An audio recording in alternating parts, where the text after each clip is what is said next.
ETF index mutual funds నేర్చుకుని stock మార్కెట్లో రాణించాలనుకుంటున్నారా? వెంటనే ఈ నెంబర్కి కాల్ చేయండి. ఒకటి చెప్తారా? పూర్వం అట కళింగ దేశానికి ఒక రాజుగారు ఉండేవారు. ఆయన ఒక రకం మూర్ఖుడు, అంత బాగా తెలివైనవాడు కాదు.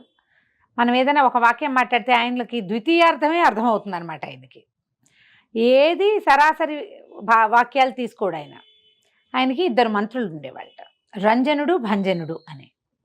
రంజనుడు చాలా సూటైనవాడు, తెలివైనవాడు, సమయోచితంగా మాట్లాడేవాడు, సమయస్ఫూర్తి కలిగినవాడు. ఓకే. ఈ భంజనుడు రాజుగారు లాగానే సెకండ్ హాఫ్ అర్థమయ్యి థర్డ్ హాఫ్ మీనింగ్ మాట్లాడేవాడు అనమాట. కానీ రాజుకి ఏమిటి, ఈ రంజన మంత్రి చెప్పినవేవి ఆయనకి ఎక్కేవి కాదు. రంజనుడు సీనియర్. వాళ్ళ నాన్నగారి కాలంలో, రాజుగారి తండ్రి గారి కాలంలో రంజన మంత్రి నాన్న ఉండేవారు. తాతగారి కాలంలో రంజన మంత్రి తాతగారు ఉండేవారు.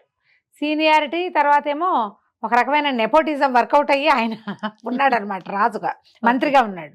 భంజనుడు ఏదో ఒక సందర్భంలో రాజుగారికి నచ్చేలాంటి ఒక తెలివి తక్కువ ఐడియా ఇచ్చి మంత్రి అయ్యాడు. రాజుకి ఎప్పుడు భంజనుడే నచ్చేవాడు.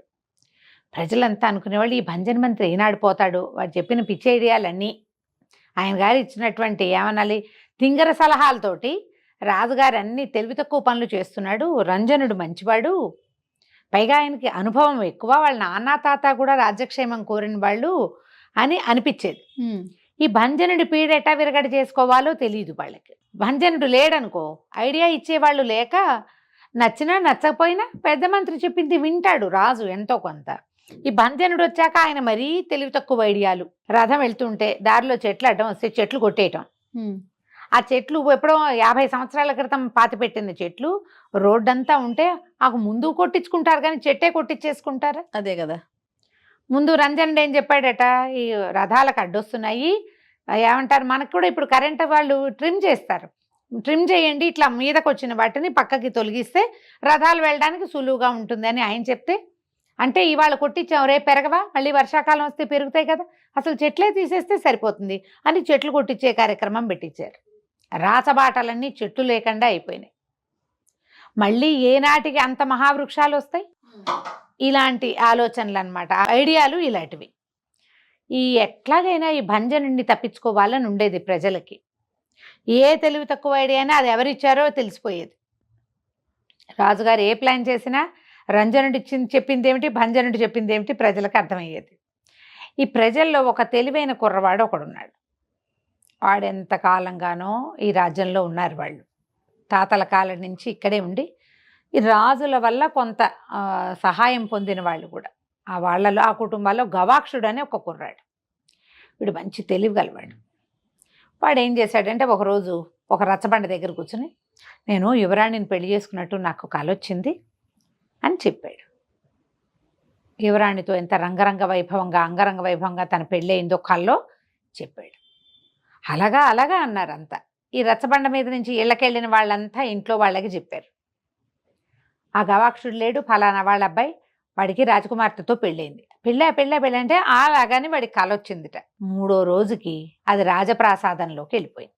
వాడి కల వాడెవడో ఒకడికి రాజకుమార్తెను పెళ్లి చేసుకున్నట్టు కల వచ్చిందని వాడు ఊరంతా చెప్పు తిరుగుతున్నాడు అని రాజుగారి దగ్గరికి వచ్చేసరికల్లా రంజనుడు అన్నాడు, వాడి కల వాడి ఇష్టం, కానీ చెప్పకూడదు అట్లా, దానికి తగిన శిక్ష విధించాలి, వాడిని కేకేసి వాడిని శిక్షిద్దాం ఓకే అని రంజనుడు చెప్పాడు. అబ్బాయి నీకు కల వస్తే వచ్చింది, ఇట్లా రాజకుమార్తెను పెళ్లి చేసుకున్నట్టు 1,00,000 మాటలు పుడతాయి, రేపొద్దున అమ్మాయికి వివాహం కావాలి, ఇట్లాంటి పిచ్చి మాటలు మాట్లాడదని ఓ 2 లెంపకాయలు కొట్టి ఓ రోజు జైల్లో పెట్టి ఓ పూట అన్నం పెట్టకుండా మానేసి పంపించేస్తే అమ్మో ఇలాగ అవుతుందని భయపడతాడు, చాలు అన్నాడు రంజనుడు. భంజనుడు అన్నాడు, అవురవురా, వాడేవాడు రాజకుమార్తెను పెళ్లి చేసుకోవడానికి, వాడిని చంపేయాలి, వాడిని ఉరిదీయాలి మహారాజా అన్నాడు. రాజుగారికి ఉరిదీయటం అనేది చాలా అద్భుతంగా తోచింది.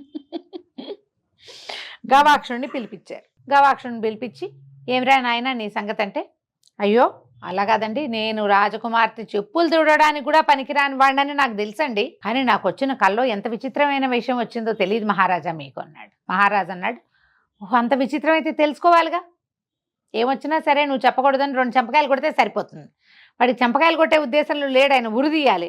ఉరి తీసే ముందు వాడు చెప్పేదంతా సాయుధంగా వినాలి. అదే కదా. అందుకని చెప్పు ఎలా వచ్చిందో కళ అంటే, మన పొరుగున భల్లూకవర్మ అని రాజుగారు ఉన్నారు కదండి మనకు ఈ రాజ్యానికి కళింగ రాజ్యానికి పక్కనే ఇంకొక రాజ్యం ఆనుకునే ఉంది. దానికి రాజు భల్లూకవర్మ. భల్లూకవర్మ గారు నేను ఎంత వద్దన్నా నా కల్లో రాజకుమార్తెనిచ్చి నాకు పెళ్లి చేశాడండి అని చెప్పాడు. ఆనంగానే రాజుగారు వెంటనే రంజన మంత్రి వైపుకి తిరిగాడు. ఆ భల్లూకాన్ని ఏం చేస్తే పాపం, ఏం చేసినా పాపం లేదో అని అరిచాడు. అరవంగానే రంజనుడు అన్నాడు, కలే కదా ప్రభు, పర్వాలేదు, వీడిని శిక్షిద్దాం, వీడు ప్రచారం చేయకూడదు, ఇట్లా మాట్లాడకూడదని వీడిని శిక్షిద్దామని చెప్తున్నాడు. ఈ భంజనుడు అన్నాడు, ఆ భల్లూకంగాడికి ఎత్తకోబండి, కల్లో అయితే మాత్రం మన అమ్మాయిని పెళ్లి చేయడానికి వాడేవాడు, భల్లూకంగాడు అంతు చూడాలి మహాప్రభు అన్నాడు భంజనుడు. రాజుకి అంతు చూడండి అన్న మాట చాలా ఆసక్తికరంగా వినపడింది. ఏమన్నాడు, వెంటనే సైన్యాధిపతి ఎక్కన్నావు అని కేకేసి సైన్యాధిపతి అక్కడెక్కడో కూర్చుంటే ఆయన పిలిచి సైన్యాన్ని సమాయత్తం చేయి, రాజపురోహితుడిని పిలిచి యుద్ధానికి ముహూర్తం పెట్టించు, మనం భల్లూకవరం మీదకి వెళ్తున్నాం అనగానే ఇతనన్నాడు రంజన మంత్రి ఉన్నాడుగా, ప్రభు యుద్ధం అంటే చిన్న మాట, ఇప్పుడు ఎందుకు పనిమాల దీనికి, ఈ చిన్నదానికి కుర్రాన్ని శిక్షించండి చాలు ప్రభు, భల్లూకుడు మీదకి మనం వెళ్ళకూడదు, భల్లూకవర్మ సమర్థుడు, మనకేమి ఏర్పాట్లు లేవు, అనవసరంగా ఒక కళను పట్టుకుని యుద్ధానికి వెళ్ళొచ్చునా, వద్దు వద్దు వద్దు అన్నాడు రంజనుడు. భంజనుడేమో రాజుగారు తానా అంటే తందానా, నేను కూడా వస్తాను ప్రభు ఒక కత్తిపుచ్చుకుని అని చెప్తున్నాడు. ఈ గవాక్షుడు, కాదు ప్రభు మీరు పూర్తిగా వినలేదండి నా కళ అనగానే, ఓహో ఇంకా ఉందన్నమాట అని, సరే ఏమైందో ఇంకా చెప్పమన్నారు. వీడు మళ్ళీ గోళ్ళు చూసుకున్నాడు, వేళ్ళు చూసుకున్నాడు, అటు ఇటు చూశాడు. అసలు నిజానికి కల్లో ఏమైందంటేనండి, ఆయన భల్లూకవర్మ మన రాజ్యం మీద దండెత్తాడా అంటే, చెప్పావు కదా అదన్నారు. దండెత్తి వచ్చి పెళ్లి చేశాడు కాదండి, దండెత్తి వచ్చి మన రాజ్యాన్ని కైవసం చేసుకుని ఈ భంజన మంత్రి రంజన మంత్రి ఇద్దరూ చూస్తుండగానే మిమ్మల్ని సంహరించి అప్పుడు రాజకుమార్తెనిచ్చి పెళ్లి చేశాడండి అన్నాడు. అనగానే రాజు నిర్ఘాంతపడడానికి మెడపట్టుకున్నాడు. వెంటనే ఏమిటి నన్ను సంహరించాడా అన్నాడు. సంహరించాడండి. గవాక్షుడికి తెలిసిపోయింది, రాజుగారు ఇంకా అటు ఇటు చూడు తన వైపే చూస్తాడు.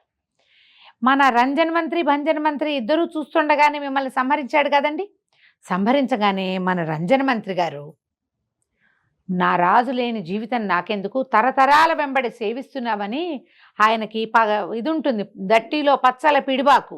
ఆ పచ్చల పిడిబాకు ఎవరిచ్చారు, వాళ్ళ తాతకి వీళ్ళ తాత ఇచ్చాడు. తరతరాలుగా వస్తున్నటువంటి రాచరికపు పిడిబాకుతోటి డొక్కల్లో పొడుచుకుని చచ్చిపోయాడండి కల్లో. అనగానే రాజుగారు గబగబా లేచొచ్చి రంజన్ మంత్రిని కావలించుకున్నాడు. నా కోసం చచ్చిపోయావా రంజన్ మంత్రి నువ్వు అన్నాడు. అనగానే గవాక్షుడు అన్నాడు, కాదండి మీరు ఇంకా ఉంది, మీరేమో రంజన్ మంత్రి ఏమో పొడుచుకుని చచ్చిపోయాడండి నా కల్లో. ఈ భంజన్ మంత్రి మాత్రం ఆ భల్లూకవర్మ గారి కాళ్ళు పట్టుకుని రాజుకు తగిన శాస్తి చేశారు, నన్ను మాత్రం మీ దగ్గరే పెట్టుకోండి, మీకు ఎంత మంచి సలహాలైనా నేను ఇస్తానని భల్లూకవర్మ దగ్గర చేరిపోయాడండి అన్నాడు. అనగానే రాజుగారి కొళ్ళు మండిపోయింది. అవురవురా భంజన, కల్లో అయితే మాత్రం దుర్మార్గుడివా నువ్వు, ఇలాంటి వాడివా, నన్ను వదిలేసి భల్లూకుడి వైపు చేరతావా నువ్వు, పైగా నువ్వు ఎదురుగుండా నుంచుని నా కూతుర్ని వీడెవడో దారిపోయే దానయ్య వీడికి ఇచ్చి పెళ్లి చేస్తుంటే ఒప్పుకున్నావు నువ్వు, రంజనుడేమో చచ్చిపోయాడు అని చెప్పి ఎవరక్కడ వీడిని బంధించండి అన్నాడు. సిద్ధంగా ఉంటారు కదా సైనికులు, ఆల్రెడీ సర్వసైన్యాధ్యక్షుడిని పిలిచి నుంచోబెట్టారు. ఆయన ఒక దూకు దూకాడు కత్తిపుచ్చుకుని, ఒక నలుగురు సైనికులు పెడరెక్కలు విడిచి పెట్టేసుకున్నారు భంజనుడు. లబలబలాడిపోయాడు భంజనుడు. కల్లోనే కదా, నేను కల్లో కూడా అలాంటివి చేయనండి అన్నాడు. నువ్వు కల్లో అయినా సరే నువ్వు ఆ పని చేయకూడదు, అది కూడా వాడికి వచ్చింది కదా, పక్కనోడికి వచ్చింది కళ, అదే ఎవడికో వచ్చింది. నమస్కారం. కాళ్ళు పట్టేసుకున్నాడు. బతుకుంటే బలిసాకు తింటాను మహాప్రభు, వదిలేస్తే వెళ్ళిపోతాను అనగానే మిగిలిన వాళ్ళు, ఇతనన్నాడు గవాక్షుడు, మీకు మిగిలింది రంజనుడే కదా ప్రభు, ఆయన అడగండి ఏం చేయమంటాడు అనగానే రంజనుడు అన్నాడు, హరిహరి ఈయన చంపేయమన్నాడు. ఆయన హరిహరి అని చెవులు మూసుకుంటాడు. మంత్రిని చంపటం ఏమిటి, ఆయన అన్నాడు వదిలిపెట్టేయండి ప్రభు, కల్లో కూడా ఈ తప్పు ఇంకా చేయడు భంజనుడు, అతన్ని దేశ బహిష్కారం విధించితే ఎక్కడికో వెళ్ళి బతుకుతాడు అనగానే, రంజనుడు ఇంత మంచివాడు నా కోసం చచ్చిపోయాడు కాబట్టి అతను చెప్పిన మాట నేను తప్పకుండా వింటా, వీడిని తీసుకెళ్ళి దేశ బహిష్కారం చేసేయండి, వీడి కుటుంబాన్ని కూడా దేశం నుంచి బయటికి గెంటేయండి అన్నారు. వెళ్ళిపోయాడు. ప్రజలంతా చప్పట్లు కొట్టారు, అమ్మయ్య భంజనుడు వెళ్ళిపోయాడు రా అని. ఇప్పుడు రంజన మంత్రిని అడిగాడు రాజుగారు, వీడికి కలవాడికి ఏం చేద్దాం అనగానే ప్రభు వచ్చిన మాట ఎలాగో వచ్చింది, ఇతను ఇక్కడే కాదు ఊరంతా చెప్పాడు. ఊరంతా బ్యాడ్ ప్రాపగండా అయిపోయింది రాజకుమార్తె మీద. ఈ అబ్బాయికే ఇచ్చి పెళ్లి చేసేద్దాము, మనకు తగిన వాళ్లే వీళ్ళు, తరాల వెంబడి మన దేశంలో ఉన్నారు అని చెప్పి ఏమిటి గవాక్షుడి పట్ల కృతజ్ఞతతో చేశాడు రంజనుడు. ఆ కాలం ఇటు తిప్పుంటే రంజనుడు వెళ్ళేవాడు దేశ బహిష్కారానికి కదా. అందుకని ఈ అబ్బాయికే ఇచ్చి పెళ్లి చేసి ఈ అబ్బాయిని అర్ధరాజ్యం ఇచ్చి మన రాజుని చేసుకుందామండి, రాస విద్యలు అవి కొన్ని నేర్పించుకుందాం అనగానే ప్రజలంతా చప్పట్లు కొట్టారు. తర్వాత కాలంలో ఈ గవాక్షుడికి ఇచ్చి రాజకుమార్తెని పెళ్లి చేశారు. కథకంచికి మనం ఇంటికి. చాలా చాలా బాగుంది రమ్మగారు. నమస్తే అండి. నమస్తే.